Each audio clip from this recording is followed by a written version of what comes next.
Welcome back, one and all. Thank you so much for joining us here on Gameyard TV for yet another video, your home of West Indies cricket analysis. And in this video, we will be looking back on the first day's play of the first test between New Zealand and the West Indies. And this match is being played at Hagley Oval in Christchurch, New Zealand. And they got underway with West Indies winning the toss, and with overhead conditions ideal for seam bowling, Ruston Chase chose to bowl first. And boy, I tell you, West Indies took control of the game from the third ball of the innings when Kemar Roach, back in the West Indies lineup, bowled a precise delivery, nipping away, and got Devon Conway out, with the third ball of the innings. And from there, West Indies took control of the game. New Zealand, after lunch, they had a really good partnership between Kane Williamson and Tom Layne. But once that innings would have been broken, or that partnership would have been broken, the innings unraveled. The middle order could not manage the sustained pressure from the West Indies. They were at 94 for 1, and then they fell to 146 for 6. Late resistance by Michael Bracewell and also Nathan Smith, pushed the total past the 200 mark. And now, at the end of the day, New Zealand closes the day on 231 for 9. West Indies needing 1 wicket, to bat. And I'm going to backtrack a bit because in terms of this team selection, I think I was very surprised when Ojay Shields was, selected ahead of Andyssa Phillips. We know that Andyssa Phillips had, more experience at this level, but Darren Sammy chosen to go with Ojay Shields. And I can understand the reason for that. Ojay Shields has more pace, and we know that the wicket at Hagley Oval, it is ideal for pace bowling. And so, Ojay Shields started off a little bit, rocky. He was a bit sporadic, bowling 2 no balls in his first. In fact, his first ball, in Test cricket was a no ball, and it was hit for 4. He bowled some wide ball in that first delivery, in that first over. But listen to him speaking to Bishop at the end of the day's play. He told Bishop that first over his heart was pumping really hard, and we could have seen that he had a lot of nerves there. But once he got over that early nerve, I think he started to find some momentum, some rhythm, in his bowling, and I think he picked up 2 wickets on the day. I think he bounced back really well. Right, and kudos to him, and congratulations to him as well for taking his maiden Test wicket and also taking another one. Johann Layne was another player would have gotten his first Test wicket as well in this first day of this first Test. So West Indies overall, I think we build a lot of pressure, especially Jayden Seales and Kemar Roach started off really well. They set that tone at the top for the other bowlers, to follow. And West Indies continue, putting a lot of pressure on the New Zealand batters so that they were unable to build any momentum, throughout the innings. They didn't build any sustained, partnership, any big partnership, right? As I said, the biggest partnership was that 77-run partnership between Tom Layne and Kane Williamson. So overall, I think West Indies would have won, day one. I think some things that I think we can, improve upon. I think they did take a bad review from, I think it was Kemar Roach who thought he had Kane Williamson LBW, but the ball hit very high, and I think that was a poor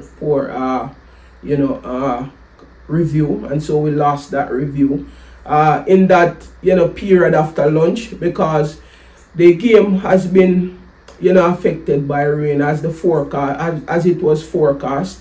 We had 2 stoppage in the first session, so we had early lunch.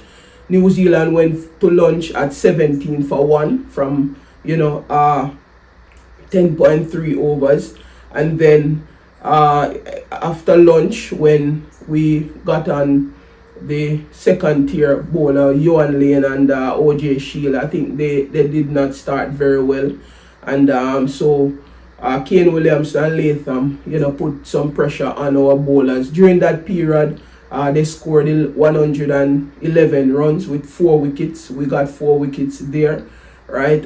So they went for tea at 128 for 5, and then after tea, we pulled back and brought back some control to the game, and I think we did well after that. So it was a really good day of bowling by the West Indies in my estimation. In terms of player performance, Kane Williamson, he got 52 from 102 balls. I think he was very composed at the wicket. I think he batted really well on the wicket.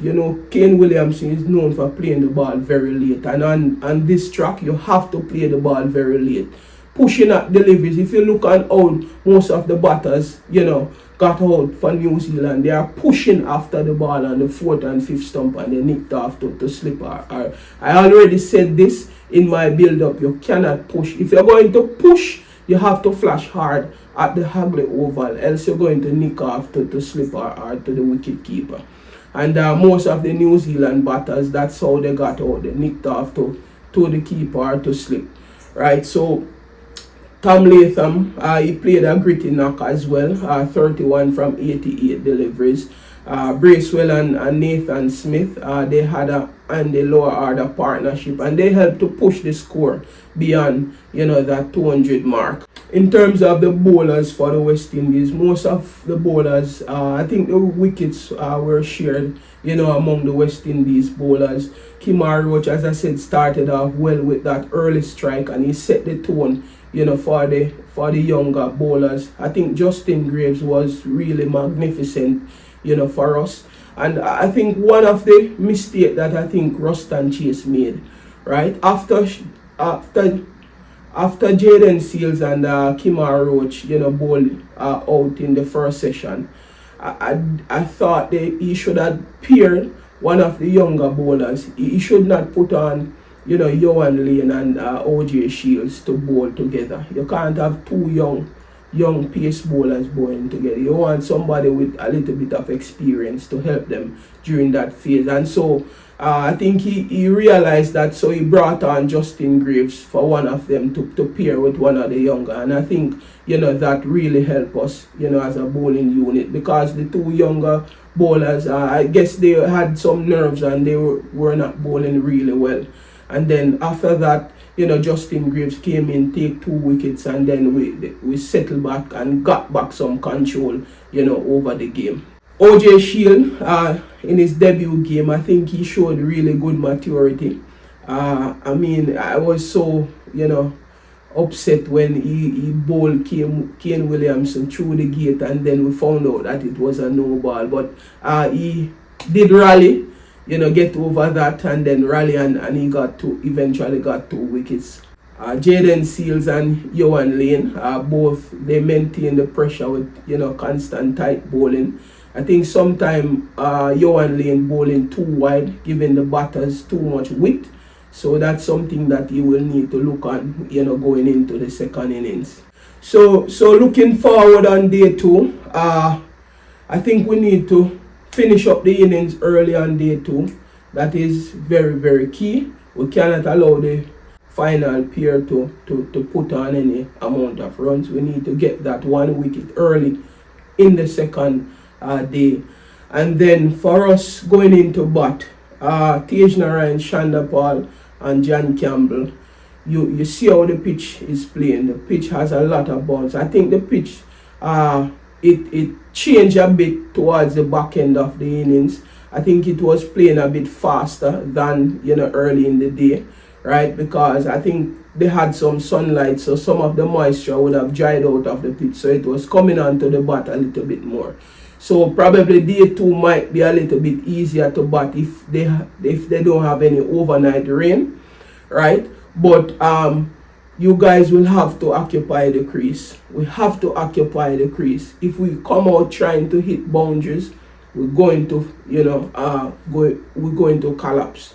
So I want our batters, I want our opening batters to set the tone. Similarly to how Kemar Roach set the tone with the ball, we want John Campbell and Ryan Shandapal to set that tone with the bat, right?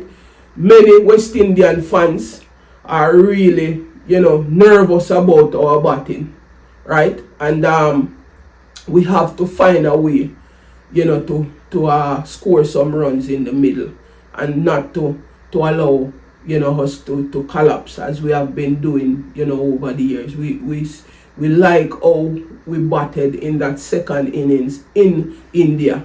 So we want something similar to that, from John Campbell. We know that John Campbell is a very aggressive batter, but you will have to take some time. Get your eye in, right?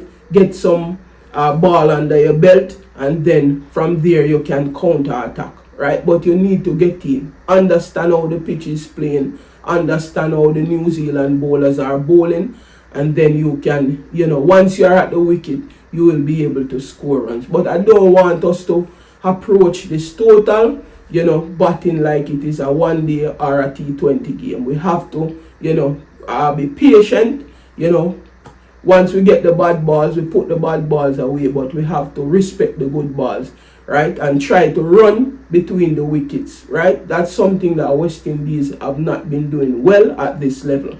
We have to run. If you notice, Kane Williamson, most of his run came in running between the wickets, right? So we have to be able to pick the gaps and run hard between the wickets.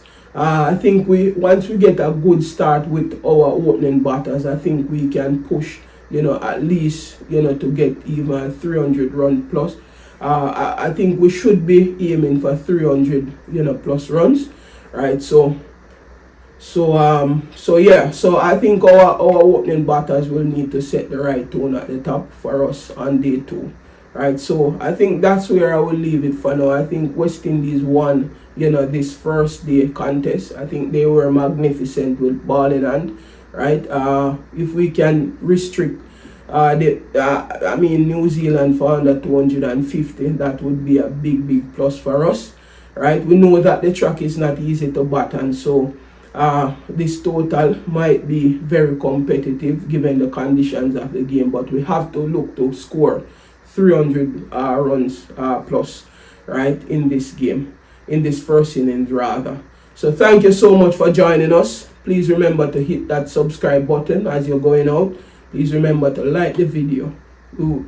Please remember to share your thoughts down in the comment section, and to share the link with your friends and family. Thanks again for watching, and we will see you at the end of day 2.